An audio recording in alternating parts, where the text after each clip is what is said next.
Greetings, fellow gamers and investigators of the virtual unknown. Prepare yourself for a gaming odyssey like no other. I'm your host, Christian Travis, and this is the Pixel Chronicles, the crime that is the PlayStation Portal. In the pixelated realms where fantasy and reality collide, there lies a tale shrouded in intrigue, strategy, and controller-clicking suspense. Today we embark on a mission to dissect the enigma that is the PlayStation Portal.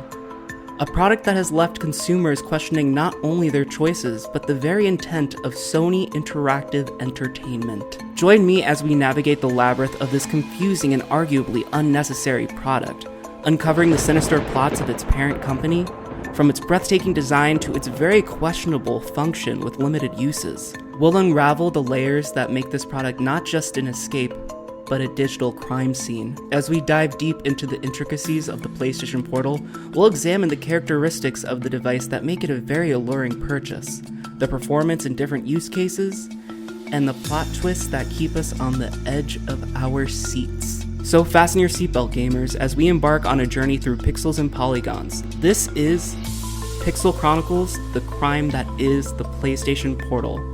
Let the games begin, if you have the cash for it to function.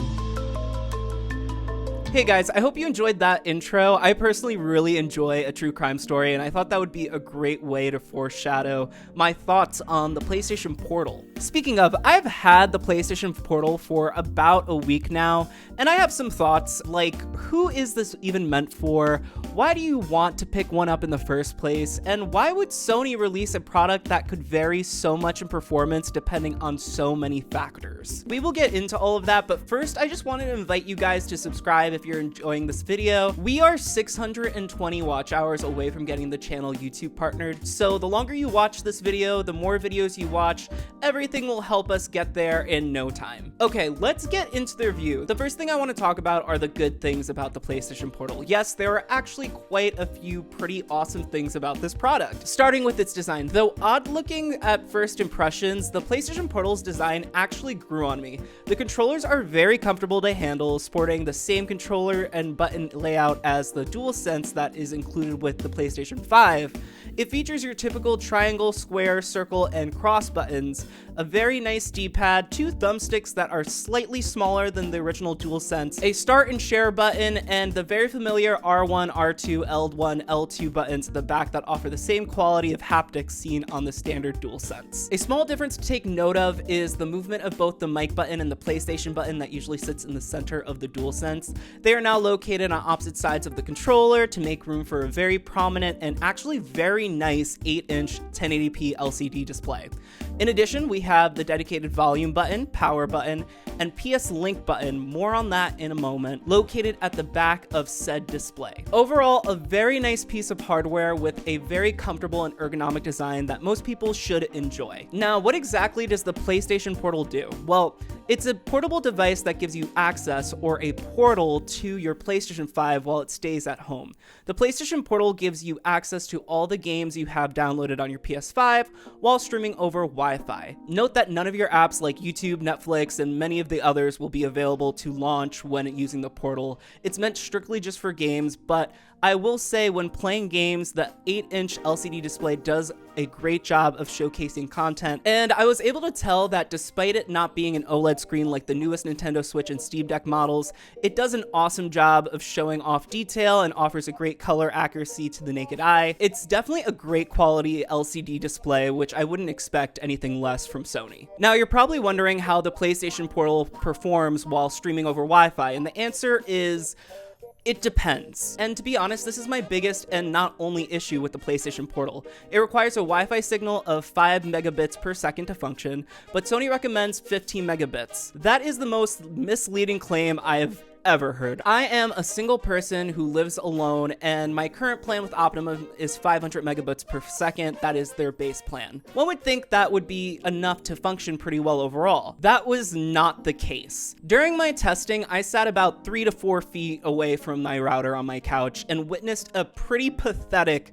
experience while playing with the PlayStation Portal. The latency was horrible. As someone who doesn't pick up on that stuff too often, that's saying something. The image on my portal was extremely touch and go, consistently looking compressed like a Netflix show before it's fully loaded in, and that was extremely distracting during gameplay. I noticed this mostly happened when I was watching TV on a streaming service, which leads me to believe that though 500 megabits per second sounds like a lot, the more products you have in your household that use Wi-Fi, the lower the strength of your overall Wi-Fi signal will be, and this will cause you to have similar issues to what I had. In my opinion, this is just unacceptable, and I do realize it's not all Sony's fault. Wi-Fi in North America is known to not be as strong or obtainable as many other countries around the world. This is a problem that our country overall needs to fix, and as we continue each day, we are getting to a point where Wi-Fi is basically a necessity. So we need higher base speeds for basic plans with providers, and we need more dependable performance overall. That being said, the PlayStation Portal has only one use. It's to connect to the PlayStation 5 you have at home. If you don't have a great Wi-Fi signal, you are essentially owning a brick with no purpose at all. I believe the people at Sony should have given the PlayStation Portal some more usable features, whether that is the ability to play 1 or 2 games off the product itself,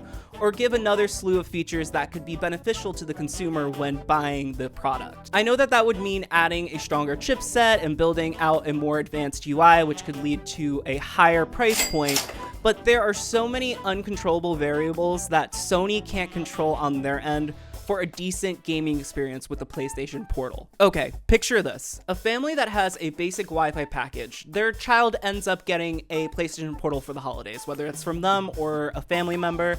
That child is excited and immediately boots up and connects their portal to their existing PlayStation 5. And then they're met with unplayable conditions.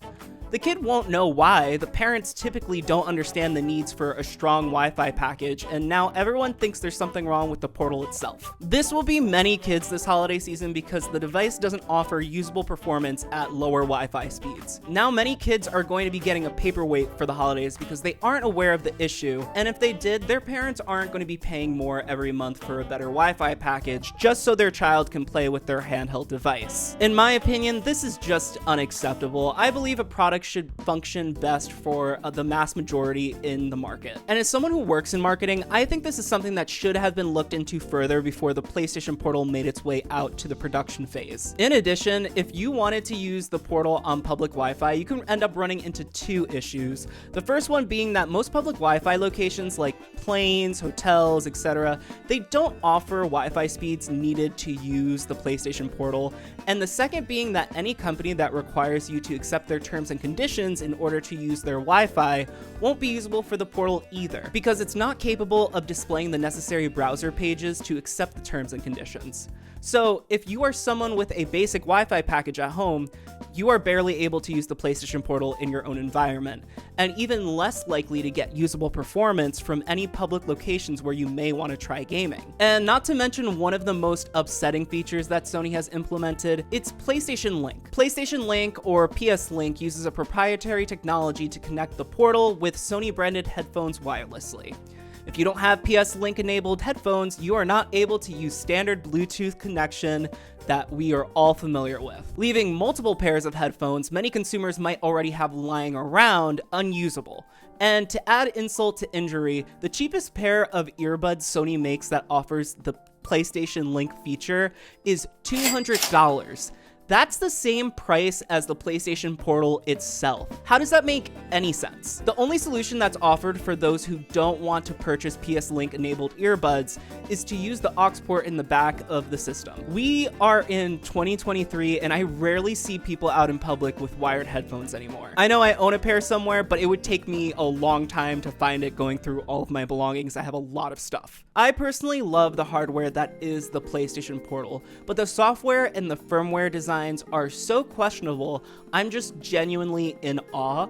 I personally plan on selling my PlayStation Portal to a friend who wants it, and this is the first time in a long time that I'm okay with just getting rid of a piece of new technology, which is out of character for me. It serves myself no use, and many consumers, older and younger, are going to have the letdown of not being able to have the portal function at its very best out of the box. Anyway guys, I'm gonna leave it there. There were definitely more things I wanted to test while messing around with the portal, but the lack of function while using it leaves me in a spot where I can't judge things properly. Let me know what you guys think in the comments below. Do you plan on picking up a PlayStation Portal? If you own one, have you experienced any of these issues I seem to be having? And once again, be sure to help support the channel by subscribing and watching more content. Like I said, we're a little over 600 watch hours away from joining the YouTube Partner Program, and any support you offer goes a long way. Anyway, I'll see you guys next time. Bye.